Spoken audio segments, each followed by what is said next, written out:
All right, we're in 7.2. We're going to continue our discussion on domain and range. Remember that domain are all the x values for which a function is defined, read from left to right on a graph. So remember your x on a graph is the horizontal line. So when we're talking about domain, we're talking about all of the x values where the function is defined, all the x's that work. Range is all the y values that are defined. So if I'm looking at a graph, remember the y's are up and down, so we read it from the bottom to the top, and all the y values that work in our function. All right, looking at example number 1, it asks us to find the domain and the range for this function. So on this one, it gives us a set of points, 1, 0, -3, -5, 12, 0, and 5, -3. By using these points, can we list the domain and range? Remember that the first number in our point is the x, the second number in our point is our y. So when we go to list our domain, we're listing all of the x values. When we go to list our range, we're listing all of the y values. So I can list my domain using a capital D, and this notation here as -3, 1, 5, and 12. Those are all of the x values in the set of points given. Now you notice that I put it in order from least to greatest. You don't have to do that necessarily. It just kind of makes sense when you're reading it to read it from left to right and put it kind of in order. As long as you make sure that you have those 4 x's, the domain for this function. All right, so let's do range. Range means all the y values. So listing all the y values in the points that they give me, using a capital R, a kind of a colon, and then a bracket to list all the different y values in the function, I ended up getting -5, -3, and 0. 0, -5, 0, and -3. You notice that 0 happened twice, but you don't actually have to write it twice because we've already listed it once. 0 is part of our range. You don't have to write it more than once. All right, there's a couple different ways of writing domain and range. We just talked about one of them. We typically use this way when we're just listing a few different numbers. But what happens if we have a whole bunch of numbers? We wouldn't want to list them all out. That could take forever. So there's a couple of different ways we can actually write domain and range. The first one is called set builder notation.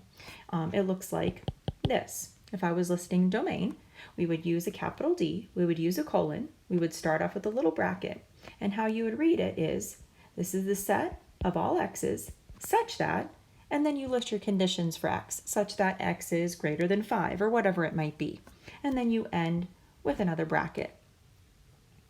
The range, would you be using a capital R, a colon, and then again, this set of all y's such that, and then you list your conditions for y, and you end it with a little bracket. So we have a little line that means all the y's such that, and then you kind of list what the stipulations are for your domain and your range. So that's set builder notation. I'll show you some examples, specific examples here in a second. The second way is what we call interval notation. Interval notation, you're either going to start with a bracket or a parenthesis, depending on if your number is included in the domain or range or not. If it is included, you're going to use a squared off bracket. Or if you think about a graph, that's a graph that has a closed point on it. If the number is not included, maybe you have an open point or an open circle, then we use a round parenthesis. We also use round parentheses anytime we're talking about a negative infinity or positive infinity. So again, we always start off with a bracket or a parenthesis. Then we have our smallest number. If you're talking about the domain, remember it's the smallest x to largest x, so from left to right on a graph. If we're talking about the range, that's the y values, that's from bottom to the top on a graph. Then we have a comma, and then we list our largest value, and then we end again with either a parenthesis or a bracket. Let me show you some specific examples. It might make more sense when we actually put some numbers to it. So here's our few examples. I've listed the domain in words. I'm going to show you a picture on a graph. I'm going to then show you what it would look like in set builder notation, and then also in interval notation. Make sure you're comfortable with the different ways of writing domain and range. All right, so the first one, it says the domain is all x's that are less than 2. So if I were to graph this on a graph, I have 2 on my x. I want to be less than 2, but it doesn't say less than or equal to, so that's why there's an open circle. And less than on the x is anything to the left. So a graph would look something like this on a line graph. X's that are less than 2. Now, set builder notation would look something like this. We have the set of all x's such that x is less than 2. That would be an example of set builder notation. Interval notation, remember interval notation, we start off with a bracket or a parenthesis. In this case, because the farthest lowest number keeps going and going and going and going and going, it actually goes all the way down and keeps going toward negative infinity. Remember that we use a parenthesis on infinities and negative infinities, and then we can go left or right until we hit 2, but we don't want to include 2. Remember, it's not less than or equal to, it's just less than. So we would use a parenthesis, not a bracket on that one. So it goes from negative infinity to 2, and then we use our parentheses on both sides of that one. All right, what would it look like then if it was all the x's that are less than or equal to 2? So what if I had an equal to that statement? Well, it would look very similar to the first graph, but this time, because it's less than or equal to, I'm going to fill in that dot with a closed circle to let me know that we're including 2 this time. We're including 2 and anything lower than that. So my set builder notation would look something like this. The set of all x's such that x is less than or equal to 2 this time. Now my interval notation, my lowest x value keeps going, so we're going to start at negative infinity. And then we're going to end at 2, but this time we're going to include 2 in our domain, so we're going to do a squared off bracket. So that's the difference between the first one and the second one. All right, what do you think about the next one?